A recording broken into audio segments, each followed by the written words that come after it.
Hola a todos, en este vídeo mi intención es acercarles un poquito al carro de parada. El carro de parada es el instrumento que nosotros vamos a tener para intervenir en cualquier situación, tanto en una planta como en la urgencia, como en la UCI. Vamos a tener la posibilidad de intervenir ante cualquier situación de periparada o de parada, tanto para el soporte vital avanzado como para el paciente crítico que se está deteriorando rápidamente. Entonces, este carro es específico de este hospital, pero la sistemática y la forma de organizar el carro es similar en la mayor parte de los hospitales. El carro lo que intenta es que nosotros veamos a primera vista todo el material que necesitamos. En principio, cuando tengamos una situación de estas, lo que haremos será pedir el carro de parada lo antes posible, ante la mínima duda. Si luego no es necesario, no pasa nada porque el carro puede volver a su sitio sin ningún problema, pero si está ahí nos va a aportar todo lo que necesitamos. Como ven, el carro tiene un mecanismo de seguridad, que en este caso es este dispositivo rojo que se quita al tirar, pero que en cualquier caso es siempre muy intuitivo y fácil de retirar en cualquier situación de emergencia. Como ven, el carro tiene aquí un panel. Su objeto es tanto proteger los cajones como, más importante, ser utilizado como tablero rígido. Entonces, lo ven aquí. Este tablero es el que nos va a proporcionar la estabilidad necesaria para hacer unas compresiones de calidad durante la reanimación cardiopulmonar. Es imprescindible que en una situación de parada hagamos lo que hagamos, tengamos un momento para levantar al paciente y meter este tablero debajo, porque si no, las compresiones van a disminuir muchísimo su eficacia. Y si eso lo sumamos al agotamiento del reanimador, probablemente será un trabajo que no surtirá los efectos que buscamos. Una vez retirado y colocado el tablero rígido, tendremos acceso al resto de cajones. Para empezar, aquí tenemos un cajón en la parte superior del que luego hablaremos, que es el cajón en el que se distribuye la medicación. Luego lo voy a contar con más detalle, así que ahora simplemente quiero que sepan dónde está ubicado. Aquí en el primer cajón tenemos todo lo necesario para los accesos venosos: guantes, accesos periféricos, accesos centrales. En el segundo cajón tenemos lo necesario para la vía aérea, tanto para aspirar secreciones como para permeabilizar la vía aérea de forma avanzada o de forma básica. Abajo tenemos además sueros y en este caso, aquí en esta parte de abajo también está el Ambú, en este caso es la marca, pero la mascarilla reservorio con bolsa autoexpandible. Muchos de los carros además tienen una bombona de oxígeno, aunque lo ideal es que dispongamos de oxígeno de pared. Evidentemente, si estamos en la extrahospitalaria necesitaremos el oxígeno externo, pero siempre que podamos conectar el oxígeno a la pared ganaremos mucho en seguridad para el paciente. Por último, decirles que normalmente aquí o en una torre sobrelevada se encuentra el desfibrilador. El desfibrilador, lo normal es que tenga que estar habitualmente enchufado, pero aún así dispone de batería. Siempre que podamos lo enchufaremos, pero si no es posible porque la situación no lo hace fácil, utilizaremos el desfibrilador, que como ven se puede encender directamente. ¿De acuerdo? Voy a pasar a explicar un poquito el desfibrilador antes de explicar los otros elementos del carro de parada. Como ven, el desfibrilador tiene unas palas, que es lo que todos conocemos, que son las palas que están aquí colocadas. A veces sale más fácil y a veces más difícil, y normalmente tienen muy claro dónde se posiciona cada pala. Esta pala es del esternón y esta pala sería del ápex, ¿de acuerdo? Normalmente están colocadas y es muy sencillo retirarlas con un simple clic. Además, otra de las salidas es la que va a la monitorización. Siempre que tengamos un paciente en parada vamos a poder o monitorizarlo con las palas, o monitorizarlo con los cables y los electrodos, o monitorizarlo con los parches. Estos son los parches. Tenemos que tender a utilizar esto en todo tipo de paradas, pero no siempre y no en todos los hospitales lo vamos a tener disponible. Estos son unos parches autoadhesivos que nos van a facilitar una monitorización continua del paciente, permitiéndonos además desfibrilarlo. Normalmente estos parches, ahora no lo haré por no descolocarlo, pero estos parches vienen con una conexión similar a la de las palas, de tal manera que si son las palas las que están conectadas al desfibrilador y tenemos la posibilidad de los parches, desconectaremos aquí y conectaremos aquí. Y en ese momento tendremos a nuestra disposición los parches. Los parches no necesitan gel conductor, pero sí que lo necesitan las palas. Este es el gel conductor que nos va a mejorar la impedancia y va a aumentar la efectividad de la desfibrilación. Como decía, lo primero que utilizaremos en el desfibrilador será la monitorización. Si ven, aquí el desfibrilador tiene una rueda de energía. En el primer punto, que pone manual, y en otros pone monitorización, vemos que tenemos la opción de monitorizar. Si seleccionamos la derivación, podemos desfibrilar con el modo palas, luego en el vídeo a continuación tenemos un ejemplo práctico, o derivaciones si lo que queremos es monitorizar con los cables. En el caso de querer desfibrilar o cardiovertir, tendremos que seleccionar la energía y sincronizarla o no mediante este botón si lo que queremos es desfibrilar o cardiovertir. En este taller de soporte vital avanzado lo que vamos es a desfibrilar. La cardioversión es otra técnica que se utiliza en otros casos, normalmente para pacientes que no están en parada cardíaca. Como decía, la forma de desfibrilar va a ser o bien con las palas o bien con los parches. Los parches se van a manejar, una vez pegados, se van a manejar desde el desfibrilador, de tal manera que tendremos aquí un botón de carga y aquí tendremos un botón de descarga cuando estén conectados los parches. Ahora no lo ven aquí arriba, pero el 3 es para descargar. Tenemos también la opción de que el desfibrilador lo haga por su propia cuenta, en algunos, en otros no, y es la opción DEA. Si lo ponemos en la opción DEA, el desfibrilador emitirá unas órdenes para que nosotros vayamos realizándolo conforme lo digan. Si nosotros no estamos seguros o no conocemos bien la sistemática, el modo DEA es un modo lo suficientemente seguro para que podamos hacer una desfibrilación si el paciente lo precisa. Bueno, este es el desfibrilador. Como digo, los parches funcionarían igual que las palas. Las palas, además de cargarse y descargarse con los botones, se pueden cargar y descargar mediante estos botones de aquí. Este botón amarillo, que es único, solamente está en una pala, es el botón de carga. Para descargar y como método de seguridad tenemos dos botones que tendremos que pulsar a la vez, siempre y cuando no haya ningún personal en contacto con el paciente para evitar las descargas indeseadas sobre terceras personas. Es imprescindible que pongamos siempre el gel conductor. Una vez tenemos al paciente monitorizado, que es para lo primero que utilizaremos el carro de parada, tenemos que pensar en los cajones que tenemos aquí abajo, porque si nuestro paciente es un paciente que acaba de llegar, es probable que no tenga accesos venosos. Si los tiene, podremos pasar directamente al siguiente estadio, pero si no tiene accesos venosos, la vía de elección será la vía periférica. Aquí van a tener diferentes calibres de acceso periférico y las jeringas y lo necesario para conseguir canalizarla. Si esto no es posible, lo razonable sería pasar a un dispositivo intraóseo. En los casos en los que hay personal entrenado y no hay disponibilidad de intraósea, se puede practicar también un acceso central. En el segundo cajón lo que tenemos es el material de vía aérea. El material de vía aérea nos va a facilitar la posibilidad de permeabilizar la vía aérea desde el punto más básico hasta el punto más avanzado. Aquí normalmente están cerrados como aquí, yo he dispuesto aquí unos para que puedan verlos. Estos son cánulas orofaringias. Vale, siempre que tengamos a un paciente en parada es necesario, si no hay contraindicación, que realicemos la maniobra de apertura de vía aérea y aspiremos secreciones si las hubiera y coloquemos una cánula orofaringia. La cánula orofaringia en otro vídeo explicaré exactamente cómo se coloca, pero hay varios tamaños y tendremos que elegir el más adecuado para el paciente. No obstante, permeabilizar la vía aérea no es lo único que debemos hacer. Ahora iremos con los dispositivos avanzados, pero quiero hacer un breve inciso para recordarles que la vía aérea, la capacidad de ventilar a nuestro paciente, además de la apertura de vía aérea, tiene que ir siempre acompañada de una buena ventilación. Entonces, como estamos en un hospital, nos olvidamos de la necesidad o no de insuflaciones, que eso en la calle ahora mismo es controvertido, y pensamos que en un hospital siempre vamos a disponer de una fuente de oxígeno y siempre vamos a disponer de un reservorio con bolsa autoexpandible. Como ven, este sistema muchas veces se nos dará desmontado y tendremos que montarlo. Esta mascarilla se adapta perfectamente a la boca del paciente y a la nariz, se conecta y aquí ven un dispositivo o una entrada para conseguir conectar una alargadera al oxígeno, que como digo prioritariamente será el de la pared.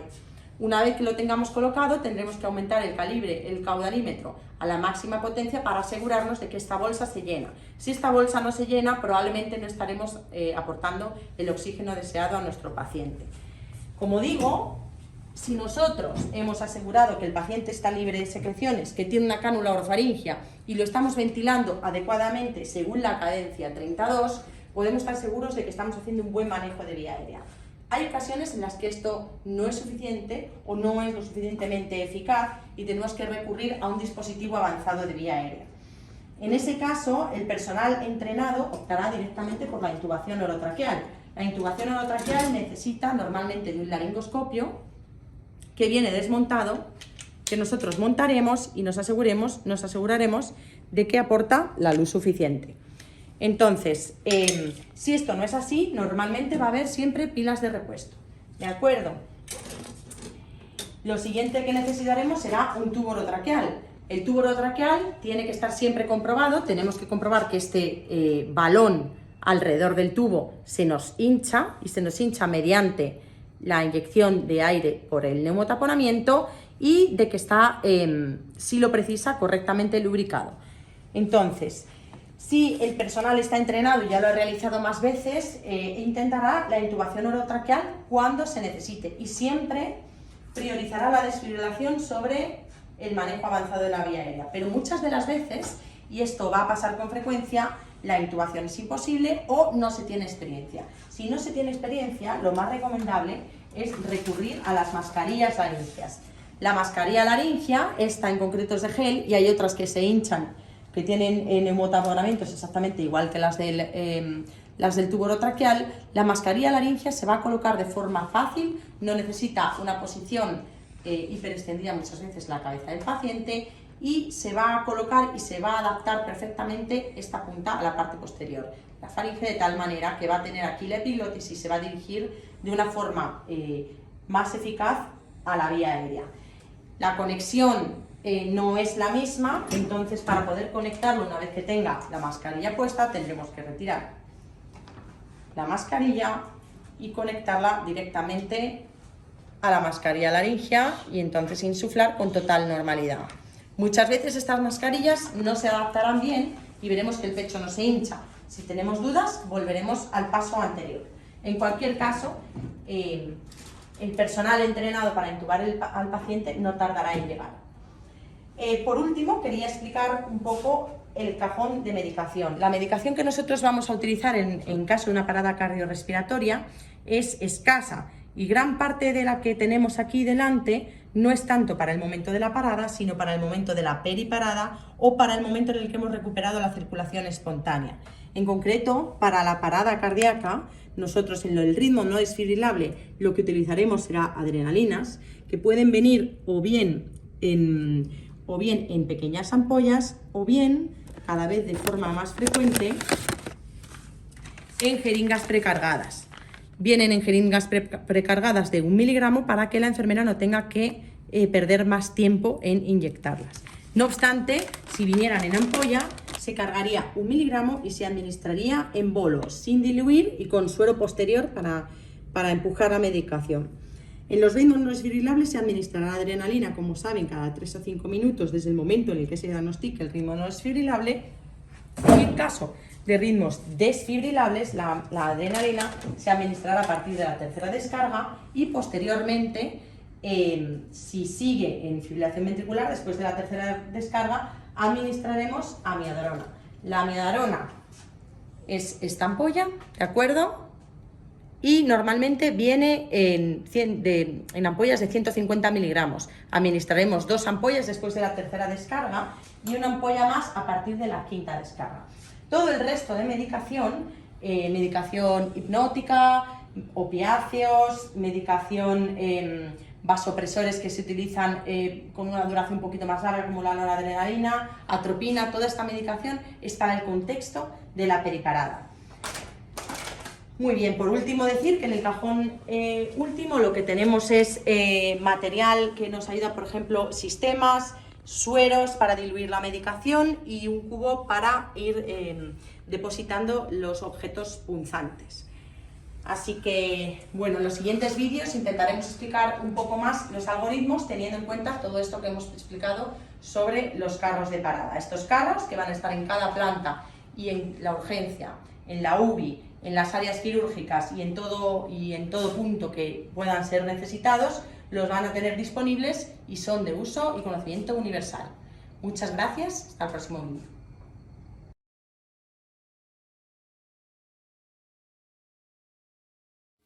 En este vídeo que os voy a mostrar a continuación, la idea es que cojáis un poco la dinámica del algoritmo de soporte vital básico que tenemos en el hospital. Evidentemente en el hospital tenemos material, pero los primeros minutos, los que corresponden a la organización y al inicio de las compresiones y de las ventilaciones, son parte del soporte vital básico. Todos en el hospital tenemos que tener claro esto porque lo normal es que no hayamos recibido todavía ayuda experta cuando esto suceda. Se trata de reconocer al paciente deteriorándose y el paciente en parada e iniciar lo antes posible las maniobras de reanimación cardiopulmonar. A continuación tenéis el ejemplo. ¿Hola? ¿Hola? Doctora, el paciente está inconsciente. ¿Hola? ¿Hola? Como veis, ella confirma que el paciente está inconsciente y a continuación tiene que realizar una maniobra de apertura de vía aérea. Muchas veces las almohadas y otros dispositivos nos interrumpen un poco esta valoración. Ella abre la vía aérea, acerca su oído. Ver, oír y sentir consiste en notar que el paciente respira y en ver si el tórax se mueve o no se mueve. Si sospechamos que el paciente no respira, ha llegado el momento de pedir ayuda y de iniciar las compresiones lo antes posible. ¿Traes el carro de parada? Muy bien, como veis, pide el carro de parada, que lo traeremos aquí y ahora lo utilizaremos. Pero antes quiero que os fijéis en la manera que tiene de hacer las compresiones. Hay tres cosas que tenemos que tener muy claras. El tórax ha de comprimirse justo en el centro, entre 5 y 6 centímetros. Hay que dejar que el tórax se reexpanda con cada compresión, porque si no, no estaremos consiguiendo el efecto deseado y no conseguiremos la diástole. Y la frecuencia tiene que ser entre 100 y 120 latidos por minuto. Ni muy rápida ni muy lenta. Los brazos hay que intentar que estén rectos y tenéis que tener en cuenta que alguien tendrá que turnarla. Ella va a hacer exactamente 30 compresiones. Las 5 últimas las dirá en alto y después la persona de las ventilaciones que se tendrá que haber colocado en la cabecera tendrá que colocar el ambú conectado a una toma de oxígeno, que normalmente será a través de una alargadera. ¿Veis cómo se hace? Esto requiere un tiempo, pero hay que hacerlo con total tranquilidad y calma porque es esencial. Si el oxígeno no está conectado, hay muchas menos posibilidades de que el paciente salga. Se conecta el oxígeno. Como veis, hay un caudalímetro. Hay otros lugares del hospital en el que vamos a estar obligatoriamente conectados a una bombona. Y cuando se llega a 30 compresiones... 4, 24, 25, 26, 27, 28, 29, 30. Se hacen 2 ventilaciones. A continuación, inmediatamente se continúa. Mientras tanto, la persona del carro de parada tendrá que proceder a monitorizar al paciente. En el momento en el que el carro llegue, incluso antes de monitorizar, no podemos olvidarnos del tablero. Este tablero se tendrá que colocar debajo del paciente para que las compresiones sean más eficaces. 26, 27, 28, Se procederá a la monitorización con los electrodos o incluso preferiblemente con los parches mencionados anteriormente o con las palas. Se encenderá el monitor y entonces ya pasaremos a el soporte vital avanzado, que enseñaremos en el próximo vídeo.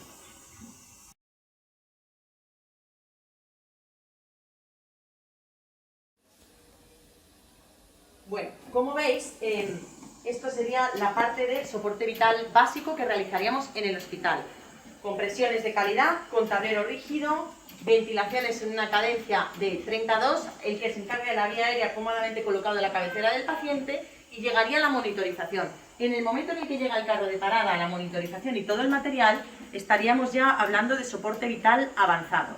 Es probable que esta fase la haga personal no tan entrenado y que a medida que pase el tiempo vaya llegando el personal entrenado, pero igualmente nadie tiene justificación como para no conocer el manejo del desfibrilador, ¿de acuerdo? Entonces, el desfibrilador, la primera función será monitorizar. Para monitorizar tendremos que ponernos en manual o en monitorización, ¿de acuerdo? Veis aquí que está seleccionado el modo palas. El modo palas es un modo rápido de monitorizar al paciente aunque también vamos a poder utilizar los latiguillos. Los latiguillos nos van a dar una monitorización continua, pero no nos van a permitir tratar si lo necesitamos. Primero vamos a conectar el modo palas. Recordad lo que he comentado en el vídeo del material, que este cable se puede sustituir por este cable que tiene los parches, ¿vale? Los parches son la mejor manera de tener al paciente controlado, monitorizado y administrando descargas cuando se precisa. Se colocan para external derecho y en el ápex, siempre viene indicado con un dibujo o con una palabra clave, ¿de acuerdo? Y serán el método de elección para este tipo de situaciones. Pero dado que no siempre vamos a disponer de parches, mi intención ahora es mostraros las palas. Tendremos que dejarlo en modo palas, selector de derivación, modo palas, ¿de acuerdo? Y asegurarnos de que hace contacto, ¿vale? Muchas de las veces vamos a necesitar gel, no lo voy a aplicar, siempre vamos a necesitar gel. No lo voy a aplicar en este caso porque no se trata de un ser humano. Entonces, en el momento en que termina, aprovecho para monitorizar y observáis este ritmo. Entonces, voy a monitorizarlo de forma estable para que podáis entender el ritmo del que estamos hablando. En este momento yo tendría la opción de desfibrilar, dado que se trata de un ritmo desfibrilable, pero voy a continuar explicándolo. Yo quitaría las palas y entonces decidiría bien qué hacer. Vale, vamos a monitorizarlo para conseguir tener un ritmo más estable y que podáis verlo bien, ¿de acuerdo? Recordad que vamos a tener 3 electrodos de la forma más simple. Esto no es un electrocardiograma, ¿no? Es una monitorización, ¿vale? Rojo, amarillo y verde, y de esta manera vamos a tener al paciente monitorizado, siempre y cuando seleccionemos derivación, porque si seleccionamos el modo palas solamente va a monitorizar con las palas. Esto es importante saberlo, de modo que cambiamos y veis que aquí vamos a tener este registro. Este registro no es válido si la persona está haciendo RCP. El momento en el que para, veis, aprovechamos el momento, esto no debe durar más de 3 o 4 segundos, y observamos que tiene un ritmo totalmente desorganizado. Este ritmo es una fibrilación ventricular. La fibrilación ventricular es el ritmo desfibrilable por excelencia. Cuanto antes apliquemos la desfibrilación, antes podremos sacar al paciente de la parada. Si no aplicamos la desfibrilación, las posibilidades de que el paciente salga de la parada y lo salvemos son escasas. Otros ritmos que también cuadran con una desfibrilación serían, por ejemplo, la taquicardia ventricular sin pulso, es decir, en un paciente en parada, no en un paciente que no esté parado. La taquicardia ventricular, veis que aquí ha cambiado un poco el registro, se puede ver de muchas maneras, porque la taquicardia ventricular a veces es aberrada, pero normalmente es una taquicardia regular de QRS ancho, como esta, ¿de acuerdo? Puede tener el mismo eje o puede cambiar de eje. Si cambia de eje hablaremos de una taquicardia helicoidal o una torsada de puntas, como podemos decir, ¿vale? Cualquiera de estos ritmos son ritmos desfibrilables. Si pensamos que el ritmo es desfibrilable, tendremos que desfibrilar. Para desfibrilar necesitaremos aumentar la energía de la rueda. La desfibrilación normalmente en los desfibriladores bifásicos está entre los 150 y los 200 julios. En el caso de los monofásicos habrá que llegar a 360.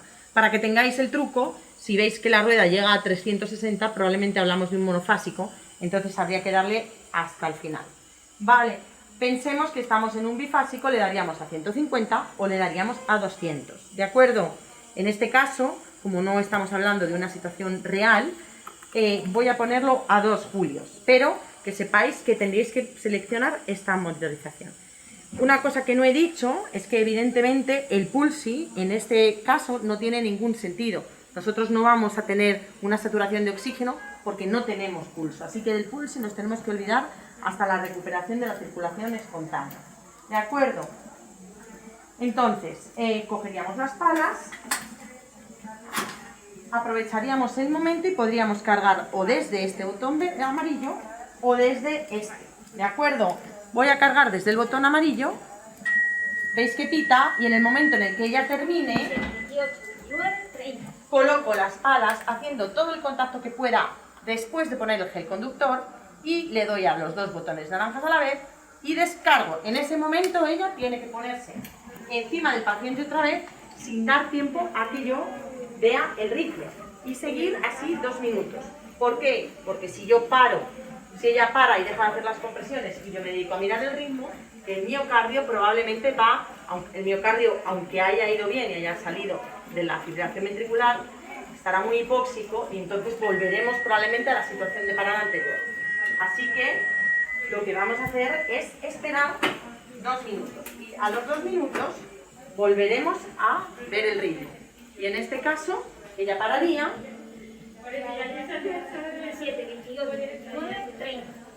Y veríamos el ritmo. Podría ser una sistolia.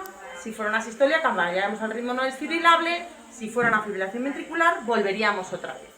Entonces, pongamos el caso de que estamos en una fibrilación ventricular. ¿De acuerdo? Si estamos en una fibrilación ventricular, que esta ya sería una más fina, volveríamos y programaríamos una segunda descarga.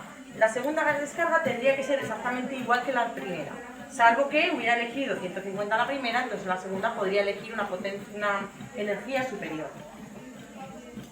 Todo esto tiene que ir continuamente con compresiones. Las compresiones han de ser de calidad, porque esto va a mejorar el pronóstico neurológico de nuestro paciente. Si esto lo hacemos mal, entonces el paciente no sobrevivirá con buen pronóstico neurológico. Podrá sobrevivir, pero las secuelas serán graves. Entonces, una vez que hemos desfibrilado ya 3 veces y el paciente sigue con la fibrilación ventricular, lo que tendremos que hacer después de esta tercera descarga, descargaríamos una tercera vez, ¿de acuerdo? Ya, tendría que decirle a todo el mundo que se apartara. ¿Vale? Y en ese momento tendríamos que iniciar los fármacos. Los fármacos serían 1 miligramo de adrenalina y 300 miligramos de amiodarona. Los fármacos los vamos a tener, como ya he contado en el vídeo anterior, siempre aquí, ¿de acuerdo? Las adrenalinas vienen ya muchas de las veces precargadas. Esta es la forma más rápida de administrarlas, ya que no hay que cargarlas en una jeringa. Pero si hubiera que cargarlas en una jeringa, se cargarían rápidamente en una jeringa sin diluir y se administrarían en bolo como toda la medicación que se administra en las paradas. Administraríamos 1 miligramo de adrenalina y luego administraríamos 300 miligramos de amiodarona, que son exactamente 2 ampollas, porque cada una tiene 150 miligramos. Administraríamos las 2 ampollas de amiodarona casi acto seguido. ¿Por qué? Porque hay más posibilidades de que nuestro paciente salga de esa fibrilación ventricular refractaria. A partir de este momento le diríamos a la enfermera que administrara una adrenalina cada 3 a 5 minutos o en los ciclos impares para tener una idea un poco más precisa y a partir del 5.º choque otros 150 miligramos de amiodarona. Estos son los fármacos que vamos a aplicar en la fibrilación ventricular refractaria. Para este momento ya habría llegado la ayuda y tendríamos que empezar a plantearnos otras cosas, como la extracción de una gasometría, como la necesidad de administrar sulfato magnésico y como la necesidad de aislar de forma definitiva la vía aérea en el momento en el que tuviéramos ayuda. Y hasta aquí el manejo del soporte vital avanzado en un ritmo desfibrilado.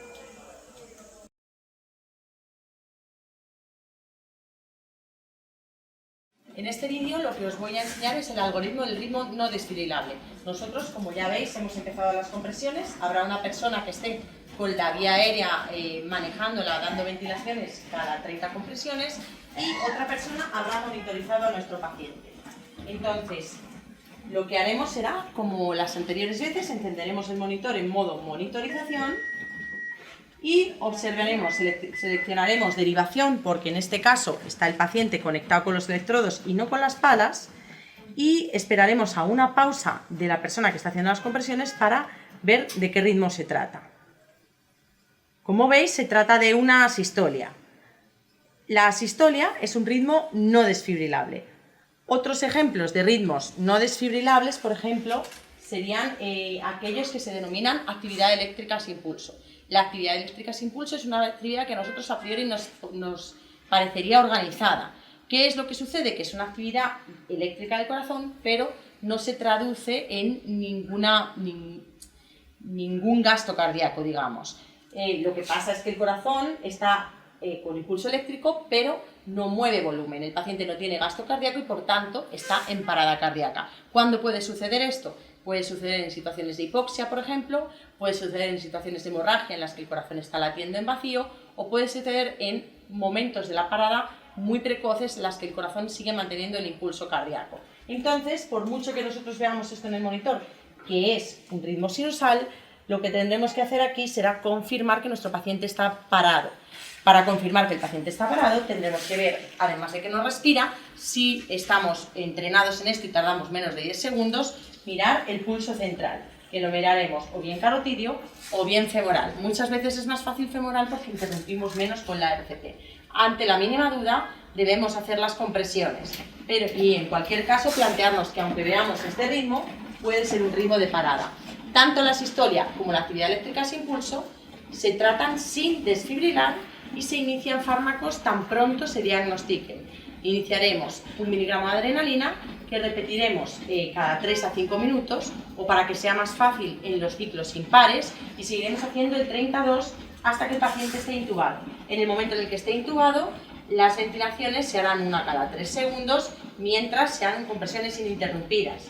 Acordaos siempre de poner el tablero rígido debajo del paciente para que las compresiones sean más eficaces, y de turnar al reanimador, porque puede ser que el reanimador se agote y las compresiones vayan siendo progresivamente menos eficaces. Lo importante es que este tipo de paradas son por una causa que nada tiene que ver con el asunto eléctrico, digamos, no tienen que ver con la desfibrilación y no van a mejorar con la desfibrilación. Para encontrar la causa de un ritmo no desfibrilable tenemos que pensar en las 5 H's y en las 5 T's. En algunos libros leeréis 4 H's y 4 T's, pero en esencia las 5 H's son hidrogeniones o alteraciones del equilibrio ácido-base. Si el pH se deteriora, va a condicionar una parada cardíaca.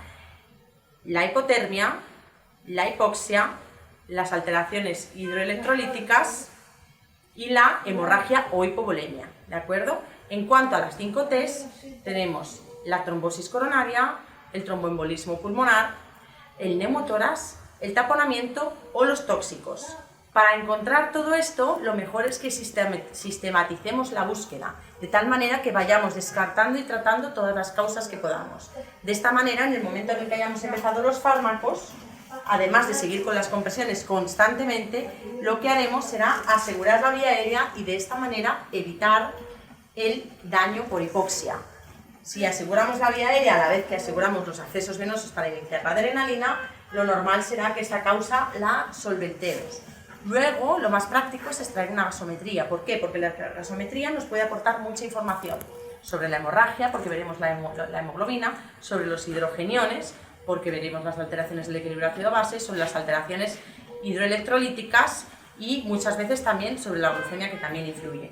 Los tóxicos, las trombosis, la sospecha de que tenga un infarto o la sospecha de que tenga un tromboembolismo pulmonar, las sabremos por la historia, y muchas de las veces será útil hacer un ecocardiograma, que también nos descartará el taponamiento. ¿Por qué? Pues porque veremos si el corazón se mueve. Lo normal es que no se mueva, pero a veces podremos intuirlo. Veremos la dilatación del ventrículo derecho y el taponamiento. Por último, si sospechamos un neumotórax, debemos realizar una placa o hacer una ecografía pulmonar. Hacer todos estos procedimientos mientras los compañeros hacen RCP va a asegurar que nuestro paciente salga de la parada, porque lo que es evidente es que si no encontramos la causa, el paciente no va a salir de la parada. Así que en los casos de ritmos no desfibrilables tenéis que tener siempre todo esto en cuenta. Muchas gracias.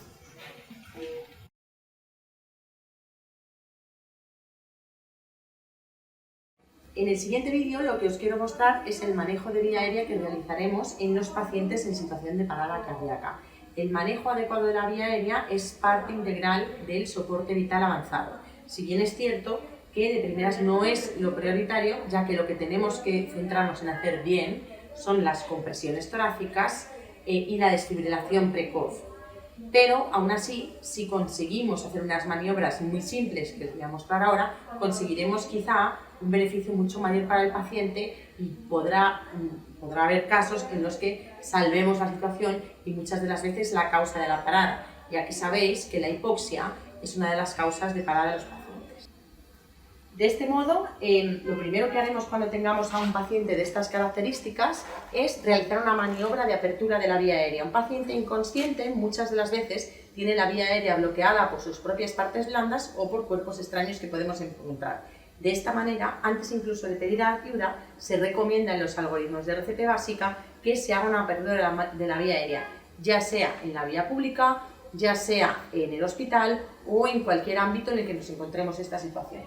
Hay dos maneras fundamentalmente de abrir la vía aérea. Si nuestro paciente no tiene lesión cervical o sospechamos que no ha tenido un traumatismo cervical o a un nivel que pueda comprometer el cuello si hacemos una hiperextensión, lo primero que haremos será hiperextensión y haremos la maniobra frente-mentón. Hiperextendemos y abrimos la boca traccionando ligeramente el mentón. De esta manera las estructuras faringias se van a alinear dejando paso libre a la glotis. Si con esto conseguimos que el paciente respire, pues habremos dado un gran paso en la recuperación del paciente. Si el paciente tiene lesión cervical, normalmente llevará un collarín con fijación cervical y sin hiperextender, lo que haremos podrá ser dos maniobras. Una, apretando los pómulos con los pulgares, traccionaremos de la mandíbula y abriremos la boca en la triple maniobra. Y si no podemos hacer esto, también podemos recurrir a introducir el pulgar y hacer tracción mentoniana. En cualquier caso, es importante que abramos la vía aérea y a posteriori intentemos ver si nuestro paciente respira. Una vez abierta la vía aérea, si no hemos conseguido ventilación espontánea, lo que tendremos es que ayudarnos de diferentes técnicas para conseguir seguir permeabilizándola. Lo siguiente será ver si el paciente tiene cuerpos extraños dentro de la vía aérea. Lo mejor es mirar por fuera y si vemos algo fácil podremos extraerlo, pero no se debe intentar extraer lo que no se ve. Si queremos extraer algo que vemos, podremos utilizar el dedo con un gancho y sacarlo. También podremos disponer de unas pinzas que nos darán en el hospital. Otro de los instrumentos que tenemos para esto es la Yankauer o sonda de aspiración rígida. Esta sonda es la que vamos a utilizar en estas circunstancias, se va a conectar al tubo de aspiración, que lo tendremos siempre en una parte de la cabecera de la cama, lo conectaremos y veis que aspira. Con esto podremos aspirar las secreciones e intentar desobstruir lo que pueda estar obstruido por cuerpos extraños. ¿De acuerdo? Si con esto tampoco lo hemos conseguido, la siguiente que podremos hacer será utilizar una cánula orofaringea, que solo se puede utilizar cuando el paciente está inconsciente, porque si está consciente le dará náuseas. De todas maneras, como estamos hablando de un soporte vital, es evidente que el paciente va a estar inconsciente. Mediremos el Gödel, ¿vale? Lo mediremos desde el trago hasta la comisura o hasta el ángulo mandibular y lo introduciremos siempre con la parte curva hacia arriba, hacia el paladar duro. Con esto lo que conseguimos es deprimir la lengua, ¿de acuerdo? Entonces abriremos la boca y cuando veamos que el borde del Gödel pasa al paladar blando, daremos la vuelta y de esta manera el Gödel quedará colocado. ¿De acuerdo? Esto hace aún más fácil que podamos tener acceso directo a la vía aérea. Incluso podríamos coger una sonda de aspiración no rígida y aspirar a través del orificio del Gödel. Con esto tendríamos una permeabilización básica de la vía aérea. Antes de nada, y teniendo ya esta situación, tenemos que pensar que no vale solamente con tener la vía aérea abierta, sino que probablemente nos va a hacer falta hacer ventilaciones. Para hacer ventilaciones necesitamos dos cosas. La primera cosa que necesitamos es oxígeno. El oxígeno debe estar siempre al 100%. Esto quiere decir que hay que aumentar al tope el caudalímetro. El caudalímetro lleva 15 litros, tendremos que aumentarlo lo que podamos, ¿de acuerdo? ¿Y qué irá conectado a este caudalímetro? Pues a este caudalímetro irá conectado una alargadera, ¿de acuerdo? Y la alargadera irá conectada a un ambú, no irá conectada a un ventimás, porque el ventimás no lo podemos manejar y no podemos insuflar, no podemos ventilar, ¿de acuerdo? Irá conectada a un ambú que normalmente nos darán desmontado en tres partes. La primera será el reservorio, la segunda será la bolsa autoexpandible, que tiene una capacidad de más de 1 litro, y la tercera será la mascarilla, ¿de acuerdo? Entonces conectaremos el reservorio a la parte de atrás de la bolsa. El reservorio tiene aquí una toma a la que conectaremos la alargadera y la mascarilla, siempre que esté en espontánea, la conectaremos al otro extremo. Tenemos que asegurarnos de que cuando aumentamos el oxígeno, la bolsa se infla. Si la bolsa no se infla, algo está saliendo mal, ¿vale? Colocamos la mascarilla de tal manera que la parte estrecha cubra la nariz y la parte ancha cubra la boca. La colocamos y cogemos el meñique lo colocamos en el ángulo mandibular y el dedo pulgar y el dedo índice los colocamos fijando la mascarilla. Es importante que con el resto de dedos traccionemos la mandíbula y sigamos manteniendo la posición que habíamos elegido al principio. Ventilaremos siempre que nuestro compañero que esté haciendo las compresiones llegue a 30 y en ese momento administraremos 2 ventilaciones, que se harán pausadamente y con calma. No nos vale de nada hiperinsuflar al paciente porque no vamos a sacarlo de la parada antes por eso. Así que tranquilamente, una vez cada 3 segundos, haremos el vaciamiento de la bolsa, que no tiene que ser completo, ya que ya digo que la capacidad de la bolsa supera con creces el volumen corriente que tiene el paciente. En el caso de que el paciente estuviera intubado, las ventilaciones tendrían lugar de forma constante, una cada 3 segundos, a través del tubo orotraqueal, que es este que ahora os voy a mostrar. ¿De acuerdo? Se harían todo el rato porque con la vía aérea aislada ya no hace falta hacer la cadencia 32. ¿Qué sucede si no nos sirve con esto? Y esto no soluciona el problema y tenemos que, por ejemplo, tenemos un paciente que tiene un edema de glotis o un paciente que no conseguimos ventilar de esta manera. Pues entonces tendremos que pasar a dispositivos avanzados. Los dispositivos avanzados no están pensados para personal no entrenado. Si el personal no entrenado se ve obligado a utilizarlos, lo más razonable es que recurramos a las mascarillas laringias.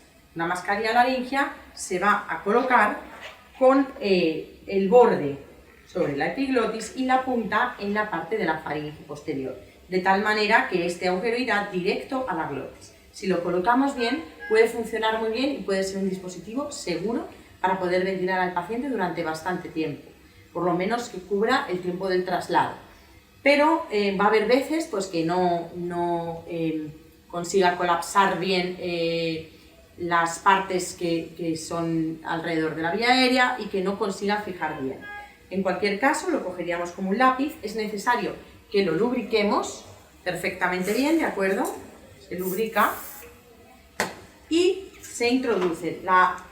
En este caso, la vía aérea no tiene por qué estar, la cabeza del paciente no tiene por qué estar hiperextendida, así que lo podríamos hacer sin problema en aquellos pacientes con lesión cervical. Abriríamos la boca, introduciríamos, teniendo cuidado de que la lengua se quede abajo, introduciríamos poco a poco, teniendo en cuenta que muchas de las veces hay una línea en medio que nos dice por dónde tenemos que ir, hasta que nos hiciera un tope. Esta mascarilla veis que no se infla, pero hay otras que se inflan, ¿de acuerdo? Entonces, una vez lo hubiéramos conseguido, habríamos quitado la mascarilla del ambú y conectaríamos y nos aseguraríamos de que el pecho se hincha. Auscultaríamos y de esta manera podríamos continuar tranquilamente nuestra ventilación. En el caso de que no sea posible y de que haya personal experto entrenado, el personal experto entrenado recurriría a la intubación, pero la intubación no es el motivo de este taller. Se haría con un laringoscopio que podríamos encontrar dentro del carro, en el mismo sitio en el que encontraríamos. Aquí encontraríamos finalmente, además de todo el material de vía aérea del que he hablado, el laringoscopio. El laringoscopio nos tenemos que asegurar de que tiene una luz, ¿de acuerdo? Y sería el que utilizaríamos para la vía aérea avanzada. Como digo, no es motivo de este taller, porque esto vendrá a hacerlo gente que conozca la técnica. Pero debéis saber, si os tiran un laringoscopio los compañeros, que normalmente viene desmontado, que se monta así, ¿de acuerdo? Si os piden un tubo orotraqueal, os dirán cuál es, os pedirán el número del tubo, dirán un 8, pues entre un 6,5 y un 9 son los números más frecuentes, 7,5 es más frecuente para mujeres, 8,5 para varones. Y con esto terminamos el taller, que espero que os haya sido de utilidad. Muchas gracias.